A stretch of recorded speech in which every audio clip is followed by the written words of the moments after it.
Hey, Sean, this video is not about this biography of Walt Disney that I've been reading for like 4 years, and I don't know, just slightly over a third of the way through.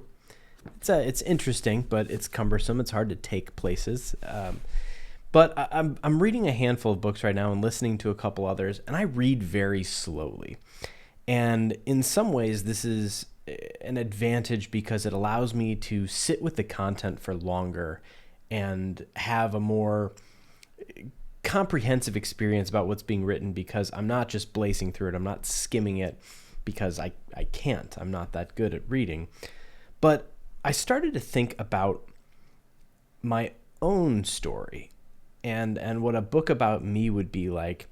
And there were two things in particular that were inspired by. Right now I'm listening to Matthew McConaughey's book Green Lights, which is a way different and better book than I ever would have imagined. It's very interesting, and I had no idea who he was and what his story is. The section of his book that I'm on right now is called Turn the Page, and it's about these moments where you're stuck in a rut or something like that, and he has the analogy of, moving to the next chapter of your life, and you need to be ready and willing to turn the page and sort of forget what just happened to you yesterday, or whatever habits and things that may be happening in your life.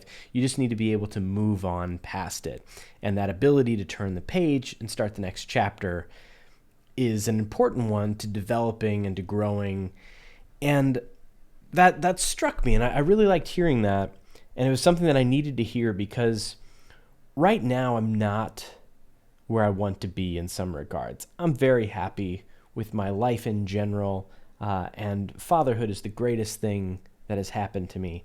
But career-wise, I'm not where I was. I'm not creating the things I used to create, and blame it on the pandemic, blame it on fatherhood. There's a handful of reasons why I'm not creating at the pace and quality that I was a year and a half ago. And I was really getting down on myself for this and beating myself up for it and getting jealous of the other creators and my colleagues who are continuing to be prolific with what they're creating and how they're creating it.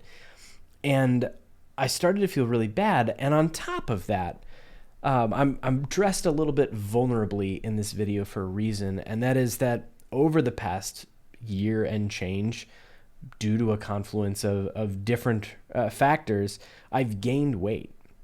And I'm not happy with my physical appearance, and every day it's causing me stress and anxiety. And I know in my head to try to let it go, but it's a very difficult thing to do, to just throw that away, those thoughts away. And on top of that, I then have this awful habit of overeating and eating things that are bad for me, which only makes me more unhappy. And it's this awful cycle.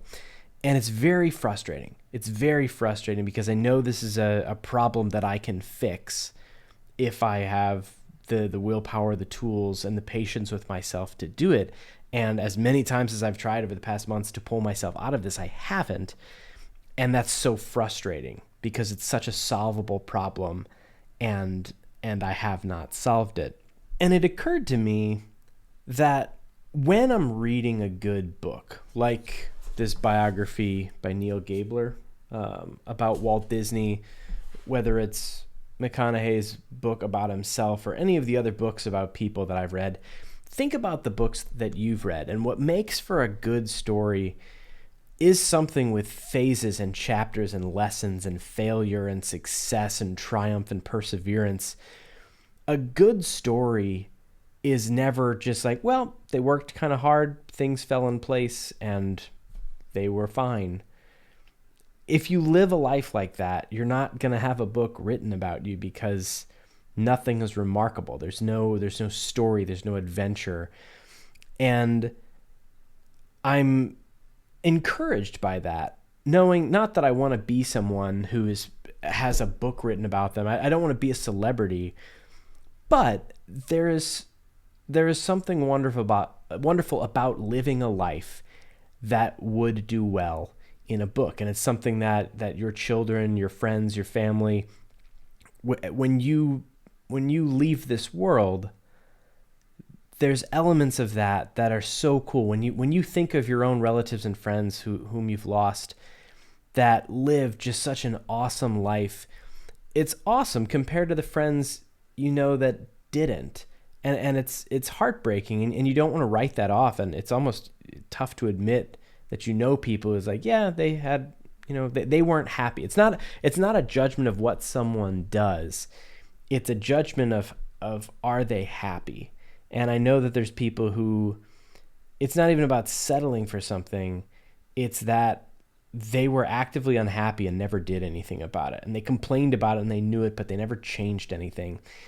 And there's no book there. No one's going to write that book about just some mundane, tragic life that ends with the main character just being like, well, this was a mundane, tragic life, the end. And so with that, and with the power to turn the page and to start a new chapter, I'm finding it a little easier to come to terms with this little moment in time. Because if you take this book about Walt Disney and open to a random page, this page isn't about his success and the legacy he built and what the Disney company has done, the good or the bad.